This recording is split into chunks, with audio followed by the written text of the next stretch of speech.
quite a talented artist. She's got a testimony that talks a little bit about how anime really messed with her and sort of led her down a different path. So give us just real quick a real background of sort of your involvement with anime. You were just an avid watcher. I mean, I know you can draw it, but... Well, I got introduced to it when I was studying fine art. Every artist loves a good anime because of the style. And I had a friend actually that studied with me. She was just a genius in drawing out of her head any character she can come up with. I was so jealous, but and that just intrigued me more and more. And I said, well, where do you get these ideas? And she showed me all this anime of all sorts and kind, but there were two specific ones that I kept on wanting more of from her because she had like a whole series of it. And we're going to be touching a bit on that as well. What age were you when you were introduced to anime? I was 21. Okay. So what's really the deep fascination with anime? I mean, it's not just like a cartoon. I mean, when people get into the series, they really get into it. Is it just because there's so many of them? I mean, what's the draw that like people are like, you're either a fanatic or they just absolutely like go bonkers over it? Well, why does it do that? Well, I actually am going to go a bit into that as well as to the why. But the one thing I want to start off by saying is it's not just a show. You know, when people watch anime and you tell them they would watch your videos about anime, and then some might say it's just a show, but I can honestly from experience say it's not just a show, it's not innocent viewing. It had such a tremendous impact on me as a person and on my mental health, believe it or not. And I actually titled this topic that anime gave Satan access to my heart. Oh wow, that's a Good title. That's a good title. And I'm going to explain. Yeah, I'm excited to get into this. But first, before I go really deep, I need to explain something as well, that there's different kinds of anime. I don't know if you've heard of the different kinds. There's like 6 specific ones that I'm referring to. So we're just going to run through them a little bit, and then some of the ones that really impacted me and how it impacted me in such a, I don't want to say traumatic way. It's almost like the stuff just kind of gets in your head. I remember when we were putting together this project on anime, and it seemed like when we went home, I don't know about your experience, but I mean, we edited this thing over a year, and we had to float through a ton of different anime, you know, adding it together and then sort of trying to digest it and understand it, and it stuck with me. I mean, it was, out of everything I've actually picked apart or analyzed, it was different than the other stuff. And I'll say, out of all the years that we've put this stuff together, we've gotten comments and things, testimonies from people, and we've never heard anybody say, my child seems possessed because they love Superman. But when we started talking about anime, we got, I can think of right now at least 3 or 4 concerned mothers that said, my child seems possessed. They love anime. They have this stuff all over their walls, DVDs everywhere. And when I look at them, it's not my daughter anymore. Like, she's not there anymore. And we've never seen comments like that. It's satanic as these comics and stuff that we put out, that we expose, and Disney and all that. We never heard testimonies like that. So there's something even more dark and sinister about anime, and we're trying to get to the bottom of it. It's like it's spiritual. Yeah. And I mean that in like sort of a bad way. You know what I mean? Like people that think spiritual, oh, that must be about God. And it's like, no, this is like supernaturally like spiritualistic in nature. And I think that, like you said, you gave Satan access to your heart. That's what this is doing. It's like opening up yourself, your mind, your heart, your whatever you want to call it. And I think there's a lot of demonic involvement in this particular genre like of film. Attachments to it, demonic attachments to the anime. And it's more than just demonic. There's a lot more. Let's start with the first type, and that's more focused on the little kids. So on my first slide, you'll see there's like different types of manga. The first one is called the Komodo manga. Now, it's a comic book for children similar to Pokemon or Doraemon. I don't know if usually pronunciation is just going to get me. But yeah, so it's more focused on those kind of age groups. Now, I gave here a list of the top 15 manga in that age group, but you can just see there's a full list, but I'm just going to focus on two types because those two were the ones that I watched all the time and I just couldn't get enough of it. I just want to make sure we clarify stuff in case somebody's like a concerned parent. They're just typing in dangers of anime and this video pops up. What is manga? Manga is a type of Japanese style. Manga is specifically focused on the style. So it's very recognizable. And it also comes along with like a magazine, right? I mean, it's like a comic book, and so it's not just the video. There's like deep, like sort of comic books like people read and they get to like the story. It's got canon and all this background, and it's really deep, yeah. Right. I'm going to give what they say Komodo manga is, their own personal description. And on slide 1, you'll see Komodo Muke is one of the most popular genres. It literally means intended for children. So under it comes the children's anime. The series usually concentrates on giving moralistic lessons, often teaching kids about staying on the right path. See, they got to win your confidence early on in life and like, oh, this is good for you. They feed you the good stuff to give you the dark stuff down the road. Exactly.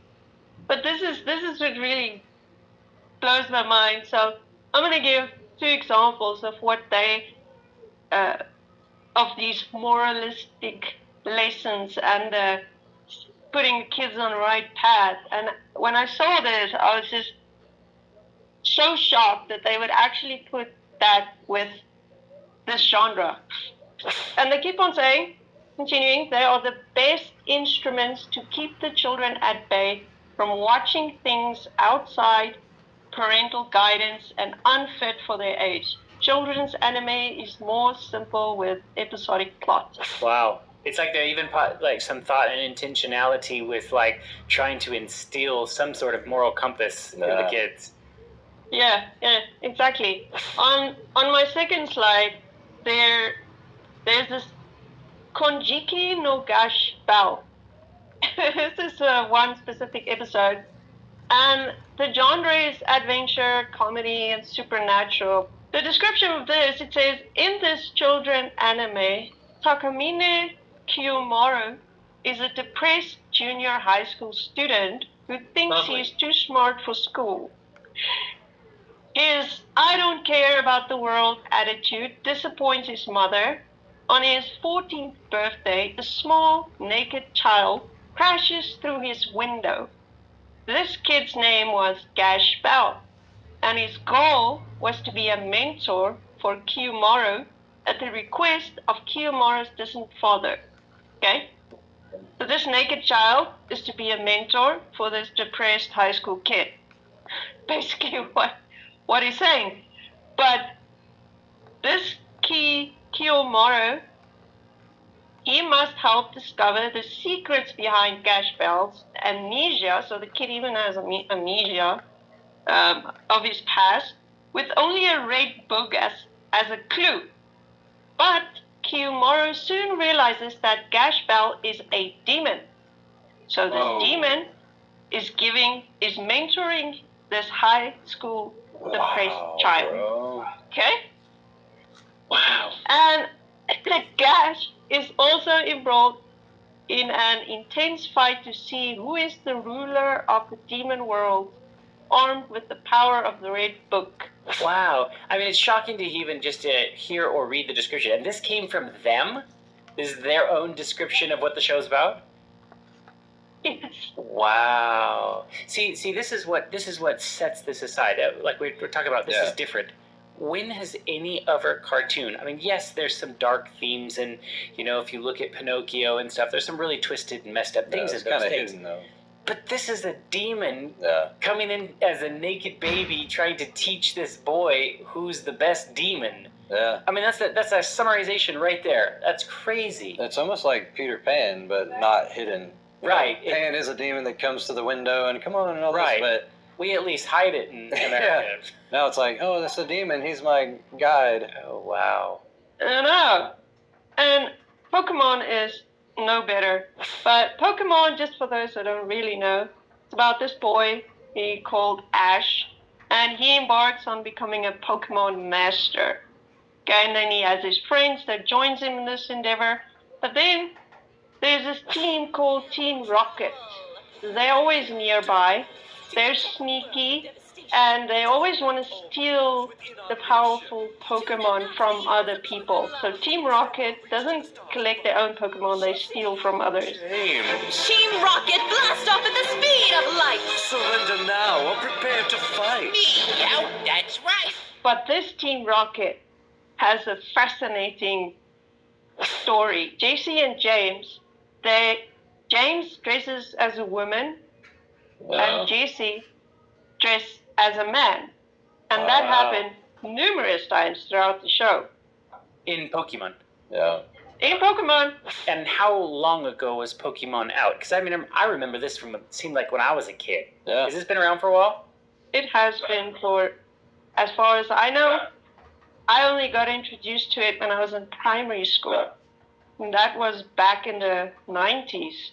Yeah. Wow. You know, people do not take a look at the sort of train linkage between where we are today in our society. We have cross-dressing people. We have people that are gender fluid. We have, you know, some of these ideas that we go, when we were kids, we would have never thought that was imaginable. Right. But now you start to look back at the cartoons that people were watching. This is a pretty common one. Yeah. And you go, oh yeah, they've been planting that seed for years, and we are now living in the day and age where that seed has grown into a fruition, and we're seeing the fruit of this. So Pokemon came out in 1996. Wow, that was my senior year of high school. Well, for me, I couldn't get enough of Pokemon, and what I didn't realize back then is when I was in primary school at that age, that was a crucial age for me because I believed that I was a boy in a woman's body. So I looked like a boy, I act like a boy, I even talked like a boy, and people were confused whether I was a girl or a boy. So they would ask me straight up, sorry, what are you, boy or girl? Or they would ask my mother. And so most of my primary school, that's what I had to deal with. And just looking at Team Rocket, it's like almost they taught me that it's okay to identify as a boy. It's okay. Wow. In fact, they make it look cool. So, you know, what? It shouldn't be a problem then.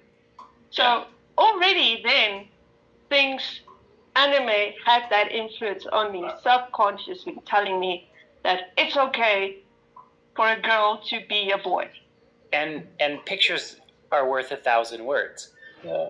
I mean, we're talking how many pictures of this, you're just displaying 6 of them right here, are burned into your memory pool. And then, you know, most of what we do all day long is we're operating out of the subconscious, things that we've input into the hard drive. And then in our adult life, we're wondering, why do I feel like dressing like the opposite gender? It's like, wow, look at all the training that's gone into that. So while we're on this topic, Sailor Moon was doing this stuff too. Sailor Moon's been out for a long time, and there was like a boy band on the show called Sailor Starlights. Mm-hmm. And they did the same thing. They're these guys from outer space, but when they would come to Earth and perform, suddenly they're women. Like dressed very seductive, bra and panties and stuff.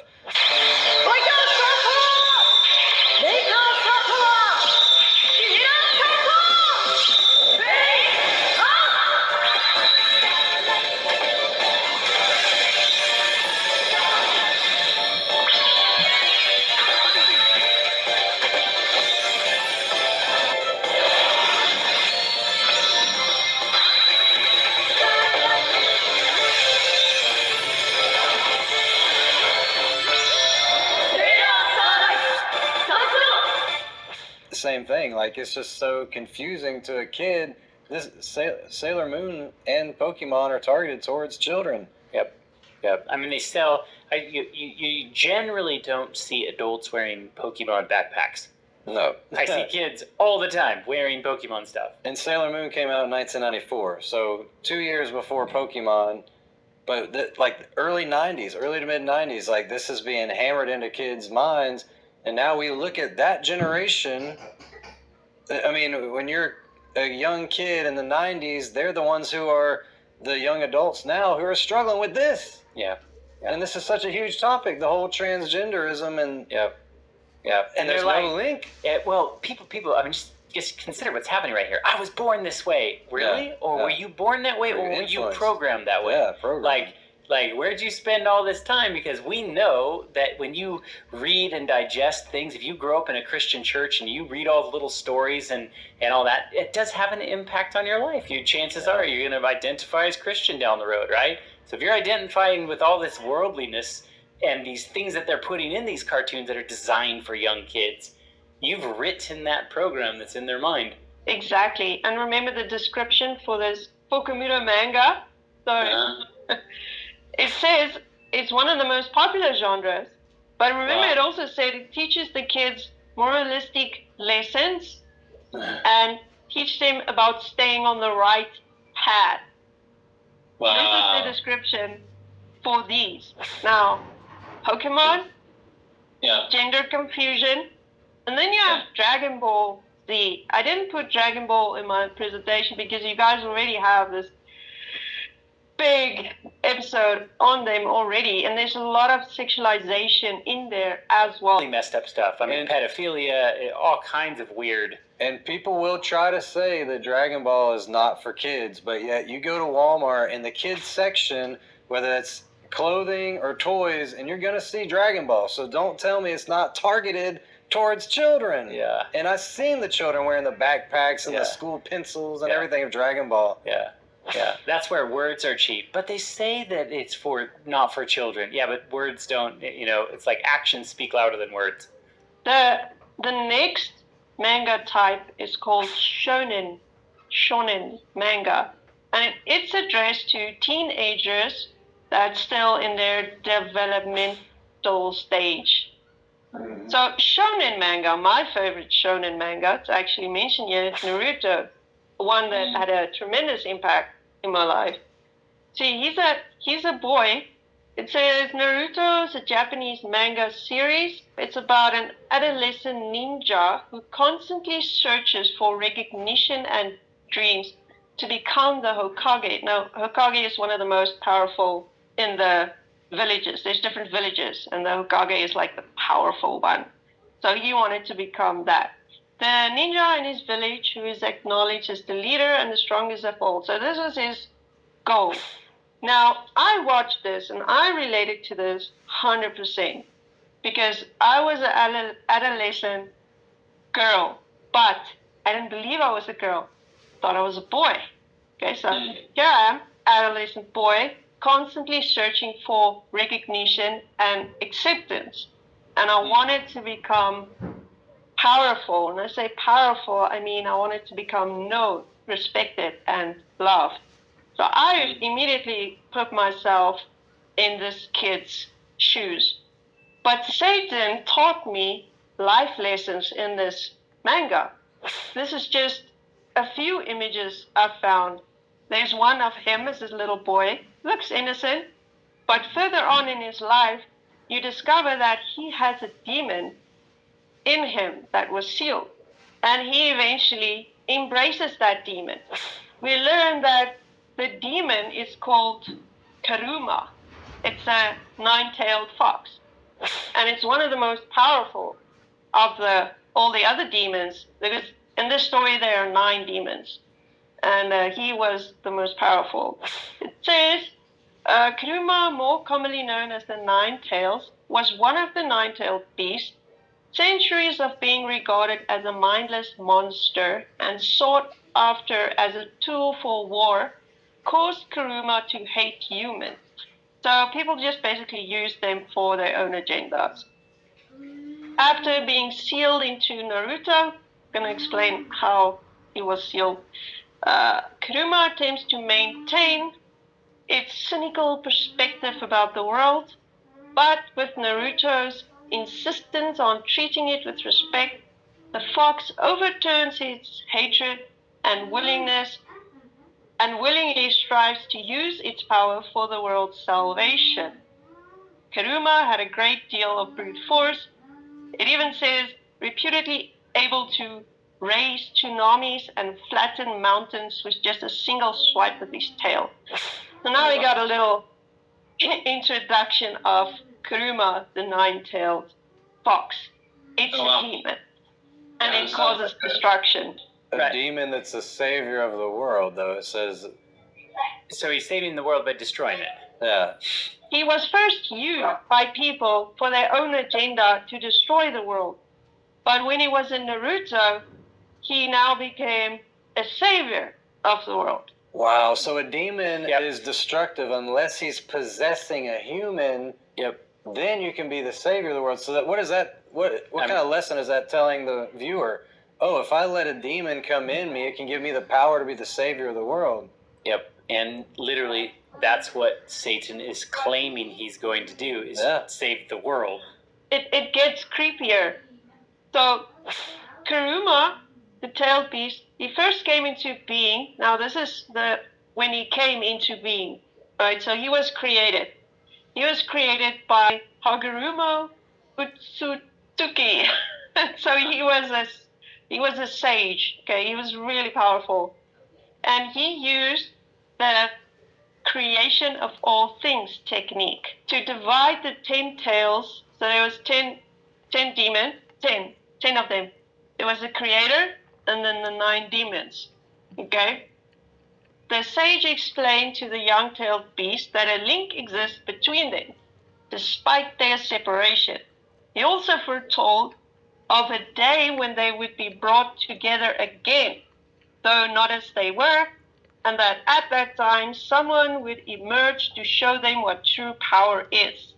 Now, in this anime, before his death, Hagoromo, the sage, he sent Kuruma, the most powerful one.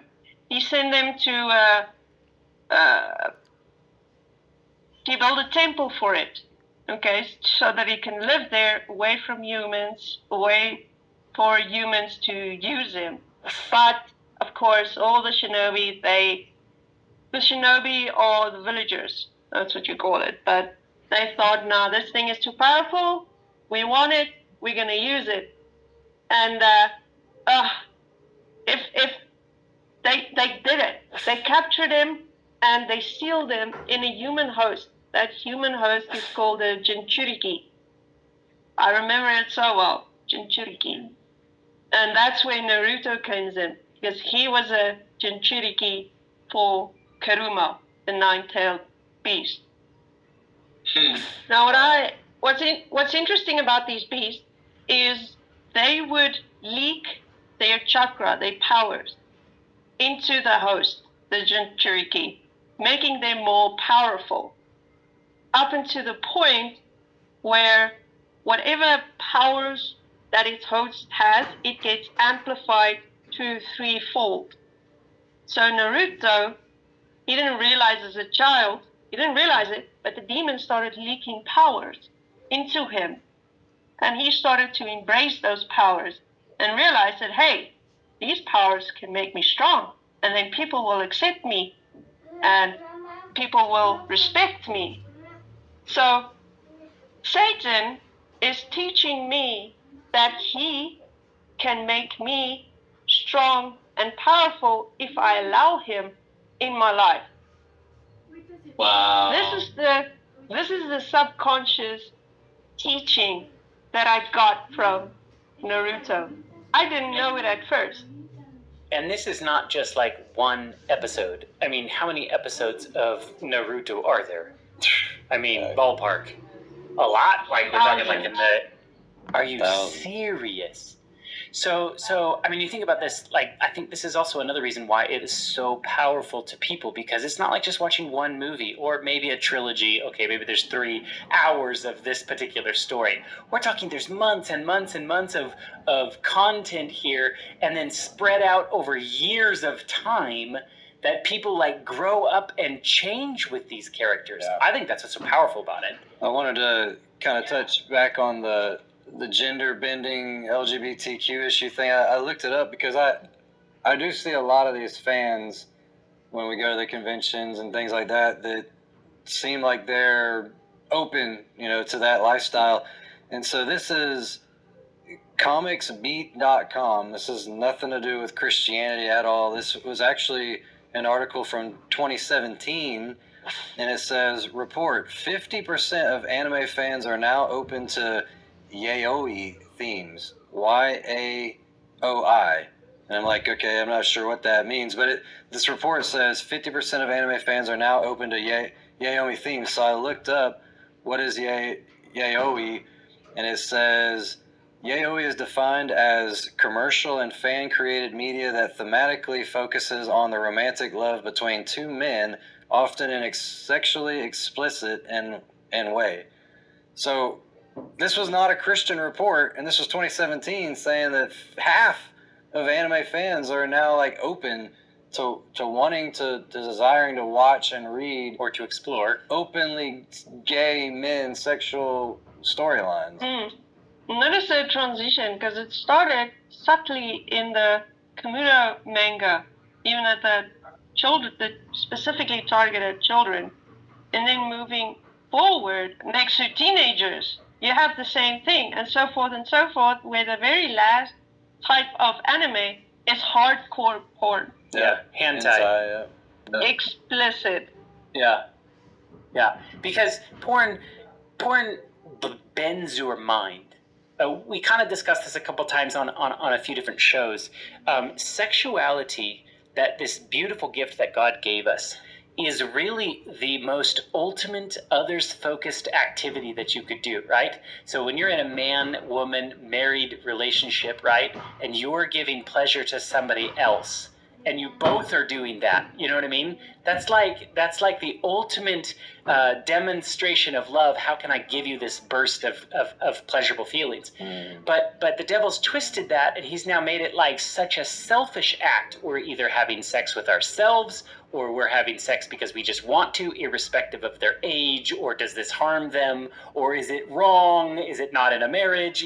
Paying for it. Yeah. So what you really don't realize is when you have sex outside of the marriage, you're having sex with someone's wife. And so look at what that does to your spirituality, because true religious Christ-centered Christianity is love your neighbor as yourself and love God with all your mind, your heart, your soul, right?